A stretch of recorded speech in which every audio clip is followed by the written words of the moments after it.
I could see that Jonathan on one side of the ring of men and Quincy on the other were forcing a way to the cart. It was evident that they were bent on finishing their task before the sun should set. Nothing seemed to stop them or hinder them. Neither the leveled weapons, nor the flashing knives of the gypsies in front, nor the howling of the wolves behind appeared to attract their attention. Jonathan's impetuosity and the manifest singleness of his purpose seemed to overawe those in front of him. Instinctively they cowered aside and let him pass. In an instant he had jumped upon the cart, and with great strength which seemed incredible, raised the great box and flung it over the wheel to the ground. As Jonathan with desperate energy attacked one end of the chest, attempting to prise off the lid with his great kukri knife, Quincy attacked the other frantically with his bowie. Under the efforts of both men, the lid began to yield. The nails drew with a screeching sound, and the top of the box was thrown back. By this time, the gypsies, seeing themselves covered by the Winchesters and at the mercy of Lord Godalming and Dr. Seward, had given in and made no further resistance. The sun was almost down on the mountain tops, and the shadows of the whole group fell upon the snow. I saw the Count lying within the box upon the earth, some of which the rude falling from the cart had scattered over him. He was deathly pale, just like a waxen image, and the red eyes glared with the horrible vindictive look which I knew so well. As I looked, the eyes saw the sinking sun, and the look of hate in them turned to triumph. Mina Harker's Journal. Welcome, my friends, to the Dracula Podcast.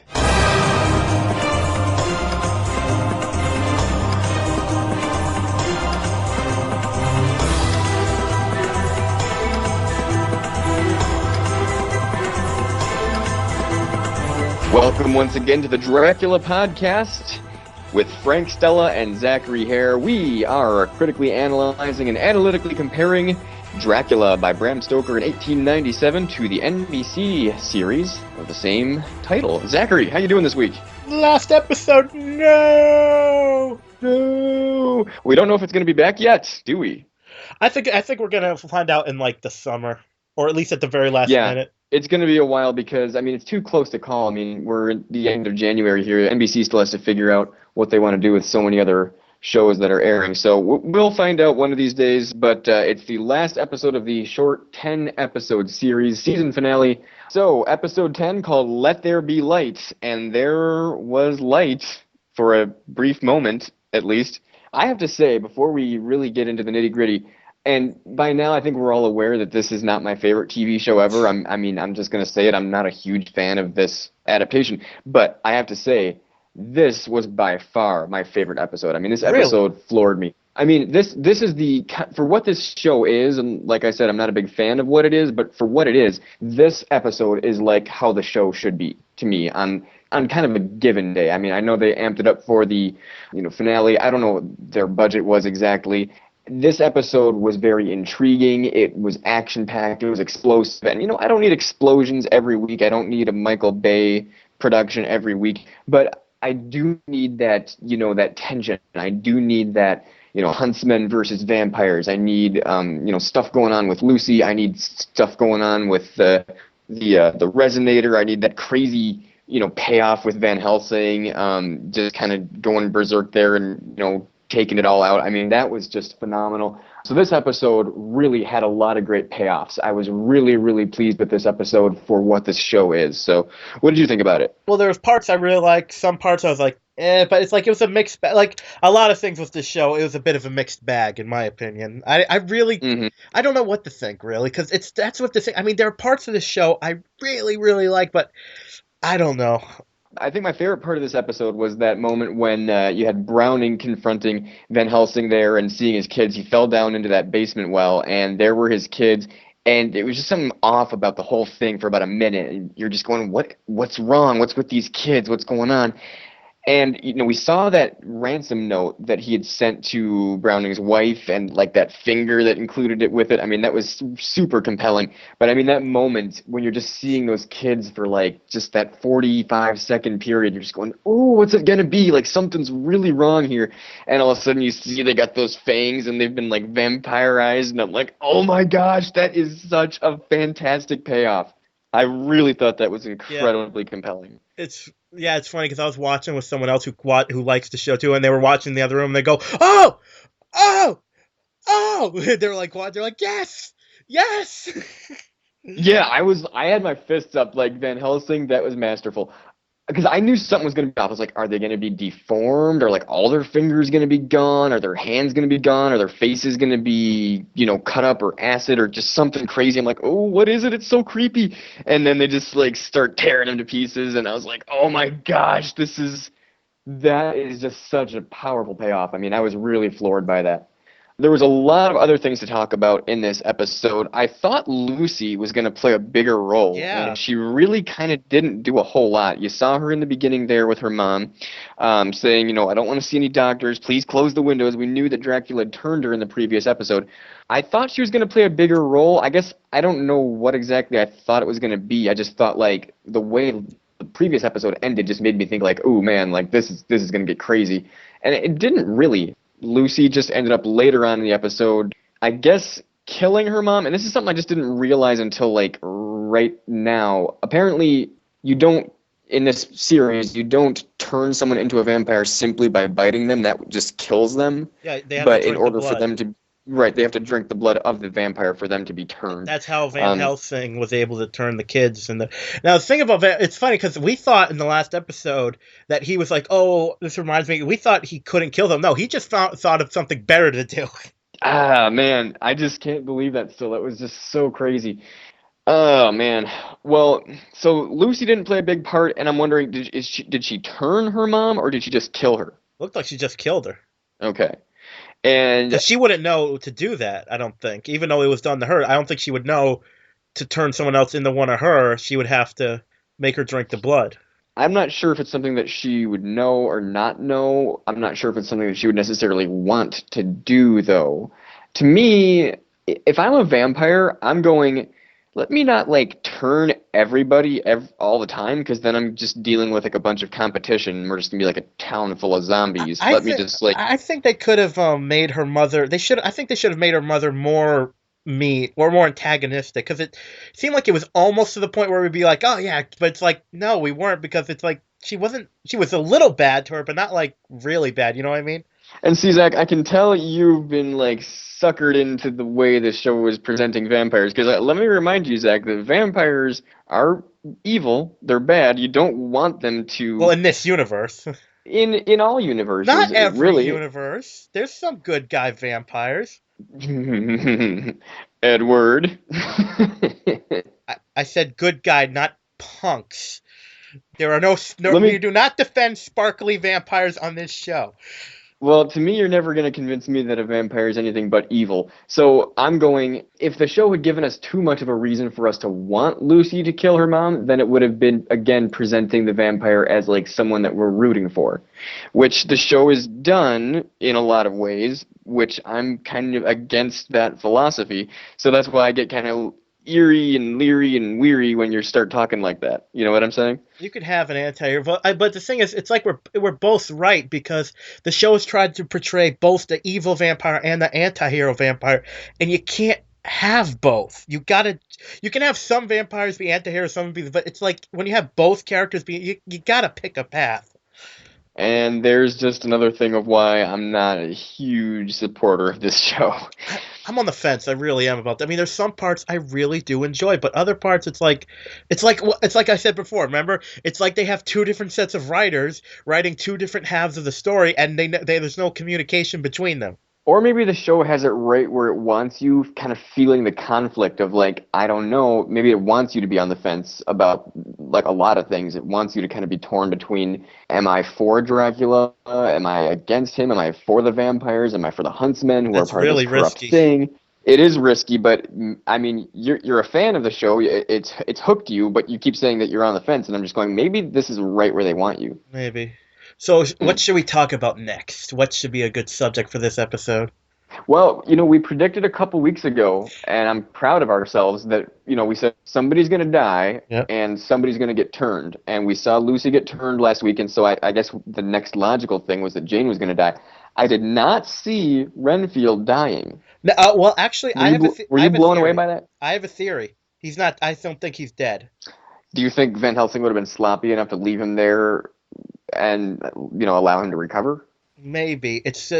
I think. I wonder if. I mean, I know we can't really tell, but I wonder if he would have turned him too, because he says to him, "He will never see sunlight again, and neither will you." But where's the motivation for that? I I think by him saying that, he was sort of referring to the fact that he was about to die. Because it's he said like Grayson will never see the sun again, much in the same way like you, well, meaning like because you're dead. the thing is that is as we've seen in TV. You know what the thing is? Maybe they don't even know yet, because that's a wound you could survive from and you could die from. So I think maybe they don't know yet. So you think they kind of left it open ended for themselves? Yes, a lot shows do Okay. that. It's just like in a show when they have a character have a car accident. Yeah, the way that it presented itself though was that he died. To me, that's the way it looks to me. So, I mean, we didn't see him again. We didn't see any like cinematographic clues that he might have been alive again. We didn't, the camera didn't pan over him and his eyes opened back up or his foot twitched or just, something to kind of give us a clue that, ooh, ooh. I mean, it left him there dead and that was it. So the show presented it in such a way that he's gone. If they bring him back, it's going to supposed to be a surprise. I think I'll reserve judgment until they announce the second season. Okay. I just feel like from there though, I want to say, what does it mean that Renfield's dead, and how is Grayson going to take it? Because I was kind of surprised that Grayson didn't follow up on, he sent Renfield out to check on Van Helsing, and then it didn't seem like Renfield ever crossed Grayson's mind again for the rest of the episode. And I was like, are you going to check on him? Are you going to follow? I mean, he's like kind of he's kind of the queen on your chessboard. You kind of want to make sure he's okay. See, that's the biggest problem I had with the finale. There's a lot of stuff that did not get followed through on. Okay. Like, one thing that really bugged me about the episode was the sabotage. That like explosive or something that was put in the resonator? What bugged, it's not the explosion itself, it's how, it's like okay, we're going to screw with this, and Kowalski's like, hey, what are you doing there? Oh, we're loading my camera. Whoa, I completely believe what you say. I'm not going to double check anything. Yeah, that was kind of sloppy. It looked like Kowalski saw him doing something. He would have checked. Like, I know it's a weird thing. I know it's a fictional character, but he would have checked. I really think he would have checked it. Yeah, should have, because it looked like he was saying, what's he doing over there? It looks like he's tampering with the, machinery. So it's something that should have been checked. Really should have been. Did he get killed? Kowalski? Yeah. It's hard to say. People died in the explosion. I mean, a lot of people escaped. I'm a little bit iffy because I think people are supposed to presume Grayson to be dead at this point. So and there's so many weird things going on now. Anyway, just to answer your question, I don't know about Kowalski. I don't know who's alive. I mean, they didn't really. I was a little bit kind of like, where is everybody? Because the explosion happened, and then there was just kind of this like empty void of property, and there were like fires blazing, and Well, it was a gaping hole. So yeah, and I was like, okay, there's no firefighters of any kind. There's no police, launching an initial investigation. There's no rescue workers. I mean, like, there's, this place is completely deserted. There's no, gapers. I mean, where is everybody? So I just thought that was kind of weird. now One thing that was cool. There should be onlookers. There should be firefighters. There should be rescue workers. That's just the sense I get. I'm sorry to interrupt you. Go ahead. How about Van Helsing and Browning together? Like, he's like, you killed my family. Uh-huh. It's just like that. That was a great exchange. And he even says his name. It means nothing to him. The whole Browning Van Helsing thing was just phenomenal. This show really won some Browning points with me. Oh, I find it interesting that I was thinking that we still don't know exactly what Van Helsing did to incur the wrath of the Order. Yeah, and that might have been something that was mentioned kind of in passing in like an earlier episode, but it wasn't something that the show made a big deal about. It wasn't. I don't know if it was just like the Order was just going after just random people. Browning made that little quip when Van Helsing said, "You slaughtered my family," and Browning said something like, "That hardly narrows it down, huh? Like, I've slaughtered a lot of people's families." So, I don't know really who they went after. Maybe they went after whole towns, in search of one person. Maybe it was groups of people, neighborhoods, people of a certain region, people of a certain faith, people of who knows. I mean, I'm sure they have had a lot of enemies over the year, or people who they thought were enemies or potential threats. It could have been any number of things, but I guess we know as much as we need to. I think it'd be interesting twist if it gets a second season, if it's revealed that what like in certain circles, maybe Van Helsing did something that deserved punishment, but they just decided to punish his family instead. Could have been that, or yeah, I mean, it could have been Van Helsing did some deal that in some way hurt them, and Yeah. I mean, it could have been any number of things. I mean, we could speculate all day. I don't think it's really Now, going to advance the speaking of story, this, though. speaking of people who are dead, is Browning? He's dead, right? I would imagine that he would. I don't think his kids who are now vampires would have left him alive. It didn't look to me like that would have happened. It looked to me like, okay, and I mean, it's a TV show. It doesn't give you an autopsy on everything that's happening to everybody. So it's like another thing like with Renfield. Okay, I mean, I suppose if you really want to write him back into the show, you can make an excuse and say like, oh, well, he didn't really die there. But I think when a show presents itself in such a way as to make you believe that something happened, I accept it just to enjoy the show. I mean, there's an endless number of theories that you can come up with in your head about, oh, maybe we're, not seeing the whole thing, or maybe there's more to this that they're going to bring back later. It's like, okay, well, we'll cross that bridge when we come to it. Right now, I just got to assume this person died, or what we saw is what actually happened, and there's really nothing more to it because that's all we have to go on. And I don't know, that's just how I enjoy shows. And I mean, we can come up with theories if we want, but I feel like there's an endless number of that you can do. I think you just have to kind of chew on what the show gave you. So to me, Browning's dead. Wonder what the aftermath will be. There's going to be a lot of aftermath. Jonathan is part of the Order now, but now it looked towards the end like he was starting to form some sort of alliance with Van Helsing. Jane's dead. There's still vampires in London. The Order is employing this new seer. All these He was cool, other by the huntsmen way. that they brought in from out of town. He was pretty slick. There's a lot going on. Grayson's thing just got demolished and didn't really have a chance to get off the ground. So there's kind of like it's shaped up to be a war zone, and that's really kind of what we have at this point. Well, what's interesting is the Order has no leader at the end of this. Yeah, you got to wonder who that's going to be. I mean, are they just gonna elect a new one, or just go by who is ever second in command or seniority status? I don't know what it's going to be. I'm sure a new one will emerge. I bet it will be someone good too. And I mean, who left are we familiar with that's part of the Order? I mean, no one from the original set. I mean, we have new huntsman, the new seer, but there's no one that we knew that's still alive. And are the huntsmen actually part of the Order by oath, or is the Order just kind of like hiring them? It seemed like they're contractor. It's like a mercenary, like they're like, of course, and they are afraid of the Order because they're powerful, but I don't think they're specifically. They're not sworn in members, or not all of them at least. I think Jane was, but not the majority of those huntsmen in that conference room. I don't think were sworn in members. It wasn't really clear, but I would have to say it's like they're allies of the Order. Right. They work together. It almost seemed like the huntsmen work for the church.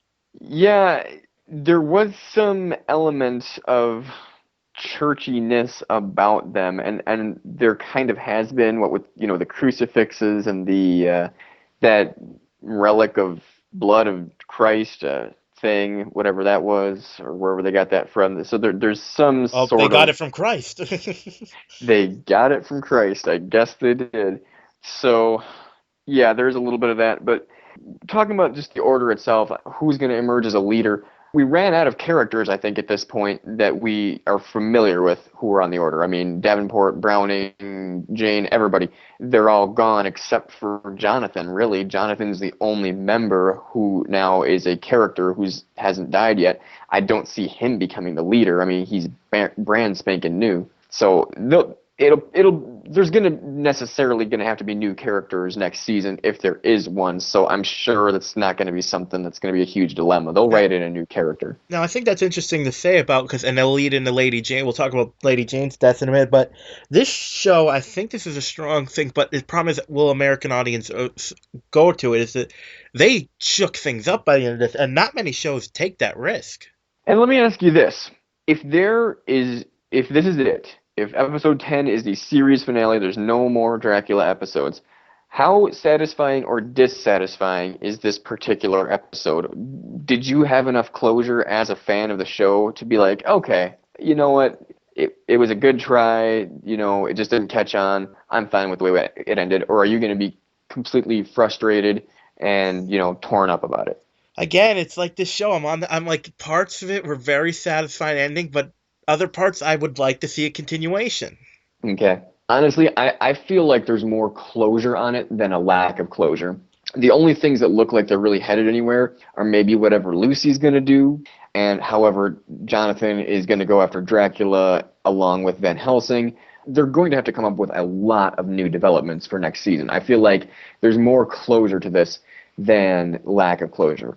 There was closure on, and it pains me to say this, and I was really actually not a fan of this part of the episode, but we did see Grayson and Mina finally come together, and I was going, Yeah. finally, an episode that doesn't rely on sex for it to be exciting. And of course, right at the end, there's that sex scene, and I was like, dang it! I wanted one episode without sex.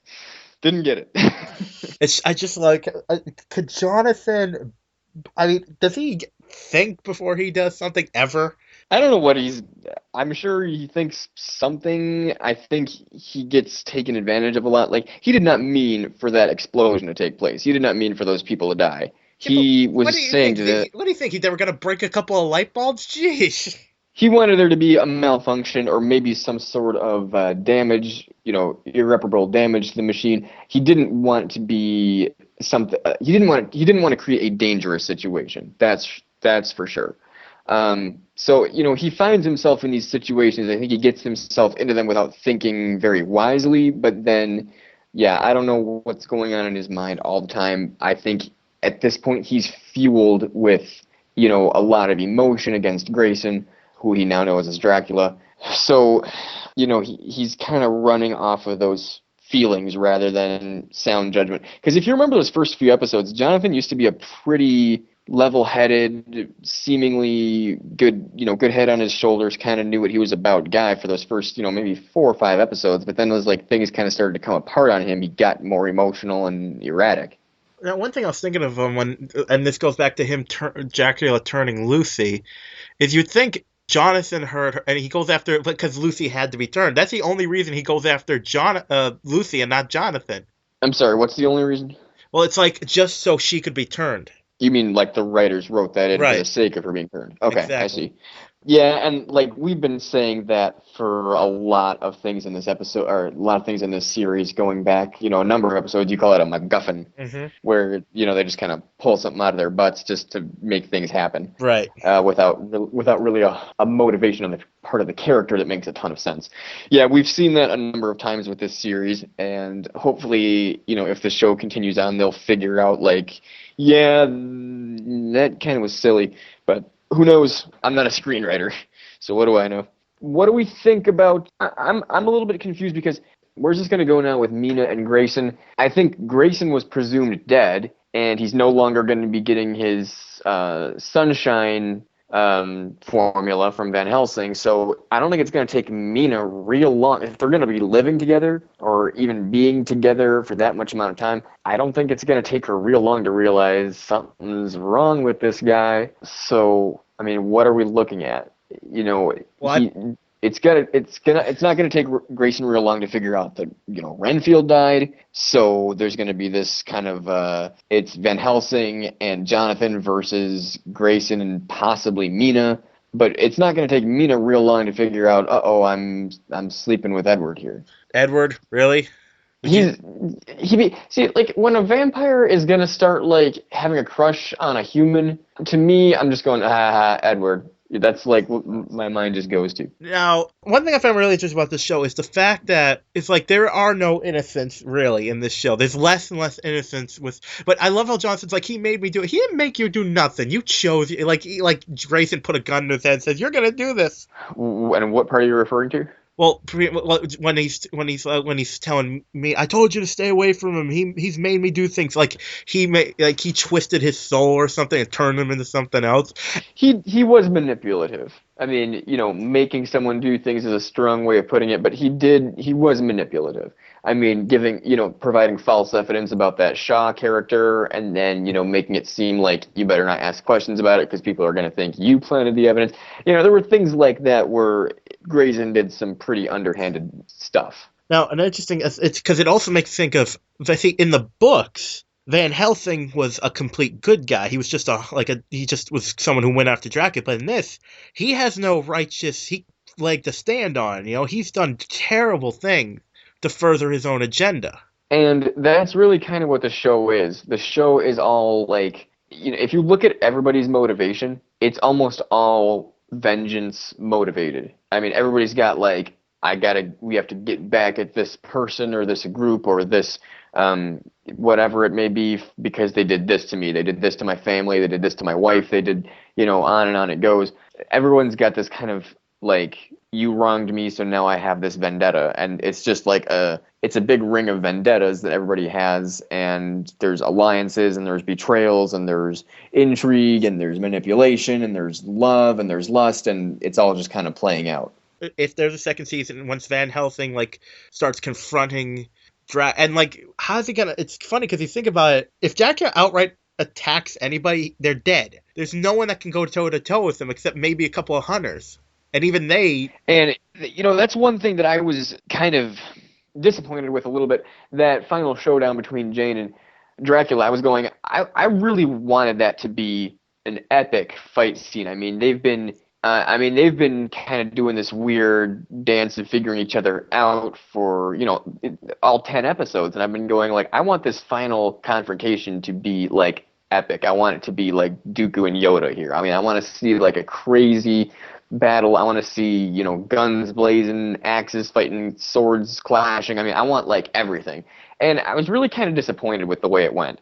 And I thought Jane was kind of a fool for not bringing any backup with her. I mean, I know maybe she thought, okay, this is my battle, this is my thing, I need to face him alone. Not real smart, really thought she should have brought some people with her. She didn't really take much weaponry with her of the sort that really would have helped you against a vampire. She had a gun or two, she had some like axes, she had some kind of blade. I'm like, okay, where's your crucifixes? Where's your holy water? Yeah, I mean, come on, you got to bring that stuff. I mean, yeah, I mean, Dracula himself was mocking her, like, okay, you're pointing a gun. I'm too powerful for your toys. Yeah, I was disappointed with that. I didn't think Jane. I really expected more from her, and she kind of disappointed me there. Now, do we think it's a good thing or a bad thing that he didn't turn her? I think it was respectable. She said to him, please don't turn me. You owe me that. And I was like, you know what? I respect that. And so the way it ended, I thought it was respectable. And I talk about good thing or bad thing. Do you mean good for the show? Yeah, or and the character. You see, and I'm gonna as a fan, if I were a fan of the show, she'd be somebody that I'm gonna miss. I thought for a while it'd be crazy if Jane got turned. That would kind of be like the ultimate irony. Of course, it twisted further in him turning Lucy. Then I thought well, if he just starts turning everybody now, I don't know. Here's the thing.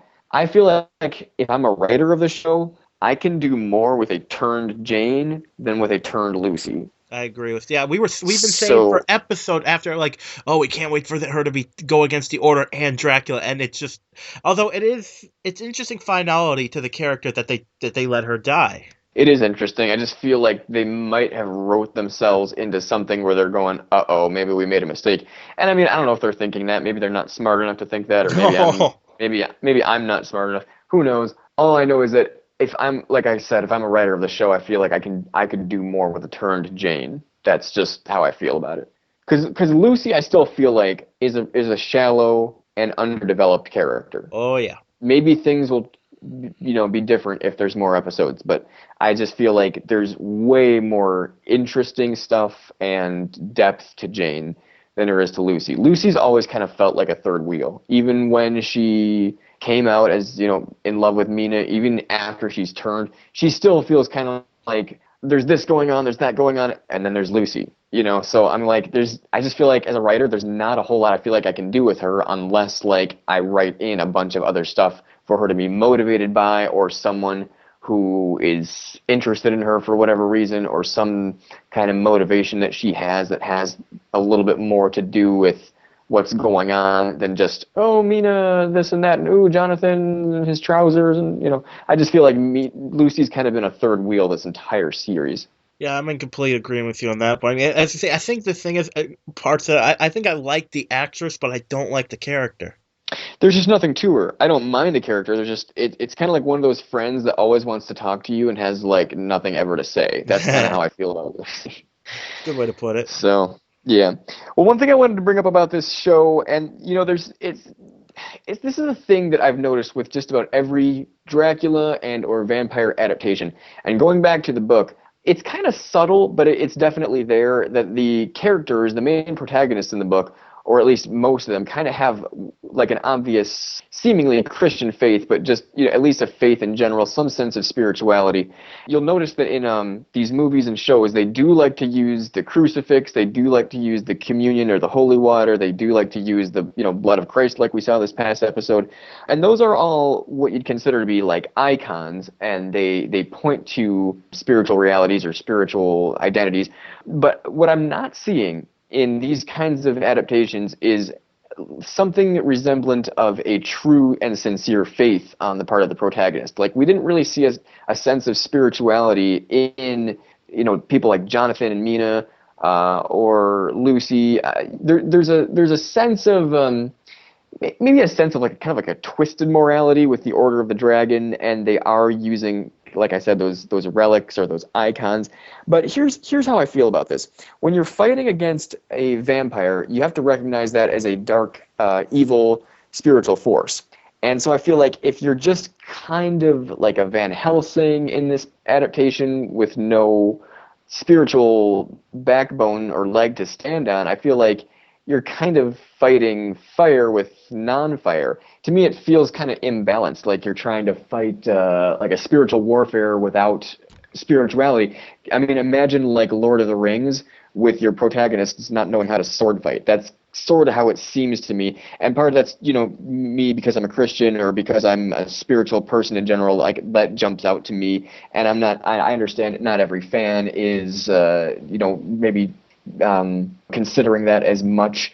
And even in the book, I don't mean to make it sound like every chapter is like a devotional, but there's those moments where you can tell, okay, they've got a leg to stand on spirituality wise, and that's what gives them their power. That's where they draw their hope and their inspiration a lot of times. And so I just felt like it was lacking in this show. And so it's just one thing that, and really, like I said, I've never seen it in really any vampire thing. You see them using the icons, but you see them just kind of using them as tools rather than something that they have a grounded faith in. So that's just something that I thought I'd bring up. It's interesting you say that, because it makes me think of a couple of things. Like, I remember once I saw a bunch of heroes fighting a vampire, and one guy makes this, oh, I know how to fight a vampire. He makes a sign of the cross. It does nothing to him, but a man of faith picks up 2 sticks and makes the cross, and that frightens the vampire because it was the faith, not the tools, that affected the vampire. What movie was that, or story? This was when X-Men fought Dracula. When X-Men fought Dracula? Yeah. I've never heard of that. You didn't know? Oh, yeah. Dracula tried to turn Storm into his bride. Was this a comic? Yeah. I need to look that up, because I'm a It's from the Claremont. Fan. It's from the early Claremont years, but it was really good. Yeah, and I'll have to look that up. And another good vampire is when this was an animated movie when Hellboy fought the Countess Bathory. Wow. I'm gonna have to look that up. And I mean, I'm not a big comic book person, but I'm into X-Men conceptually, so that actually sounds really cool. So maybe send me a link or something. And another reason why I'm really passionate about all this, I originally got into Dracula because it was an assignment in my English writing class back in my first year at college. And I wrote an entire research paper comparing the book to movies, and so that's this entire podcast that I've been doing here is kind of like a continuation of that study, if you will. And one of the things that I pointed to in that research paper was actually the biblical passage in Acts 19, I believe, where there's a group of Jewish demon hunters really kind of going around and casting out demons. And there's this one point where they use the name of Jesus, they use the name of Paul for whatever that's worth, and it had been working up to a certain point when one of the times the demon says to them, "Look, I know Jesus and I know of Paul, but who are you?" And then it completely like beats them up and like almost practically kills them. So it's like this completely epic, hard learned lesson. And so I just feel like that's really cool that there's something to be said for it's the faith that's fighting. It's who's on your side really that matters spiritually, because if you're not a spiritual person, you really can't engage in spiritual warfare, and that's just kind of the bottom line. That's all I'm really getting at with the show. The craziest thing that makes me think of is the movie Constantine. I didn't see that. How so? There's a scene in the movie where it's spoilers, yeah, but that the villain is actually an angel. Really? Yeah, and there's a scene where this angel confronts. It was very much an ends justified the means plot, but. And this angel, Lucifer, the devil's there, and she's like, "I'm gonna kill you in the name of God." She goes to hit him, and her fist like stops just short of his face, and the devil just goes, "Uh-oh, looks like someone doesn't have your back," and he blasts her away. So it was revealed that God wasn't behind her, so she had no power against the devil. Wow, that's really sick. But yeah, that's exactly what I'm talking about, and that proves my point. And to me, it feels empty that like you can fight against a vampire with really no spiritual leg to stand on. So that's the only point I'm really making there. But Zach, before we close out here, I just want to say that it's been a great run, these 10 episodes, but I am going to go ahead and retire from the Dracula podcast. This is a shock. This is a shock, not really at all, but it's been great. I'm glad you're a fan of the show. I'm going to go ahead and turn over the reins of this podcast to you if there's more episodes to come. So if so, I wish you the best, and I hope that you enjoy the coming episodes and whoever your new co-host is going to be. If there are, I wish you all the best, but it's been great, and I think whoever's listened to me, whoever's put up with me complaining so much, it's been fun, and we've had some good talks. So, and we are still, I don't know how much we're going to be checking our email and Twitter if there's still not, going to be another season 2. But we are on Facebook, the Dracula Podcast with Frank Stella. I'll go ahead and change the name of that to, we'll just go ahead and change the name of that to the Dracula Podcast. Yeah. How about that? Yeah. Or if you want to change it to something else, I'll just go ahead and change it to the Dracula Podcast. And we're on Twitter at Dracula Podcast, and then there's Gmail. DraculaPodcast@gmail.com. Zach, you've been live tweeting up a storm, and you've actually got a little bit of attention from some of the cast members. Yes, it was interesting. Both Victoria Smurfit, who plays AJ, and okay, I'm not even going to try to attempt his name because I'm going to insult him. I know I will. The actor who plays Renfield, it's like Anonzo. I don't know. But yeah, a couple of them. Now, one thing about the show I think is more to mention is interesting. We see Van Helsing with those daggers, the holy daggers. Right. And the interesting is he's like, oh, I can use it. But it's a bit easier to use something on Dracula when he's just waking up than when he knows you're coming. You know what I mean? Yeah, absolutely. And that's a whole conversation they have in the book about like how he is more powerful at night. And, you can learn, there's a lot to be learned from him at night. But like if you're actually planning on attacking him, you really want to go after him during the day when his power is greatly reduced. So yeah, great point there. I just can't wait to see how are they even going to battle him? Because I tweeted kind of about this, and this was a tweet I put for the episode. I put, Grayson will fall so Dracula will rise. Do we think Grayson is dead? Dracula's obviously not dead, but if you're talking about like the puppet, really, if you will, of Grayson, if that's over, if the Alexander Grayson is over, if Dracula is just going to allow people to believe that Grayson died, okay, he's going to have some explaining to do to Mina. He's going to have to basically get out of town or just become a complete recluse. And again, I don't know how that's going to sit with Mina. I don't know. I really don't know. Well, he still hasn't told her, because if you remember, when they talk about Alona, he says another life, not years ago I knew her, He still says... Right, yeah, he doesn't come out as like, oh, by the way, I'm a blood-sucking, demon-possessed, crazy, cursed, crazy thing. So... I think that's something that Mina's just going to have to learn the hard way, but it'll happen eventually, and I think sooner than later. I mean, if they're honestly going to be together, if they're going to be living together, if they're going to spend that much time together, it's going to have to come out. They better not freaking push it, because if they put it on too long, come on. I'm really going to hate the character. we'll know for sure if there's going to be another season by, I'd say, April or May, but it's going to be a little while before we know for sure, I think. The ratings were up again, and of course for the finale, they were up, but they weren't ideal finale ratings. So I'm still not sure if NBC's gonna roll with more of this, or if they're gonna take a chance on it, or if they're gonna just say, you know what, we're gonna just go with something new. But it kind of depends on how the other shows do. I mean, if all the other shows are doing great, or if other shows are doing even poorer than Dracula, then maybe Dracula has a better chance of making it another year. Well, Zach, it's been fun. I thank you so much for joining me these final few podcasts here, and I wish you all the best in the future, and I'm sure we will be in touch with all the goings-on at Southgate Media Group. Yes, and if I manage to get a new co-host before the end of the year, I might even do a special edition episode just for the DVD release whenever that might come out. Oh, cool. Very nice. I just want to let you give a chance to allow people to follow you on your personal Twitter. Yeah, yes, Inch of Madness, and of course, and keep an eye out for in April, me and Cheryl Wilson will be doing the Game of Thrones podcast. We just came out with it's Ice, Fire, Dragons, and Wolves, the Game of Thrones podcast. It's gonna be sweet.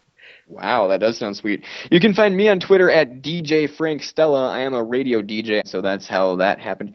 So yeah, we'll be seeing you in cyberspace, my friends. The Dracula podcast is a production of the Southgate Media Group, and for the final time together on the Dracula podcast, I'm Frank Stella. And I'm Zachary Hare. It's been one quite a ride. Read Dracula. And that's Frank's sign-off. Read a book, people. But it's been read a book. I'll put the link to Dracula Online on the Facebook page, so if you want to read it, you have no excuse, America, world. It's free. And don't forget to listen to the Children of the Night.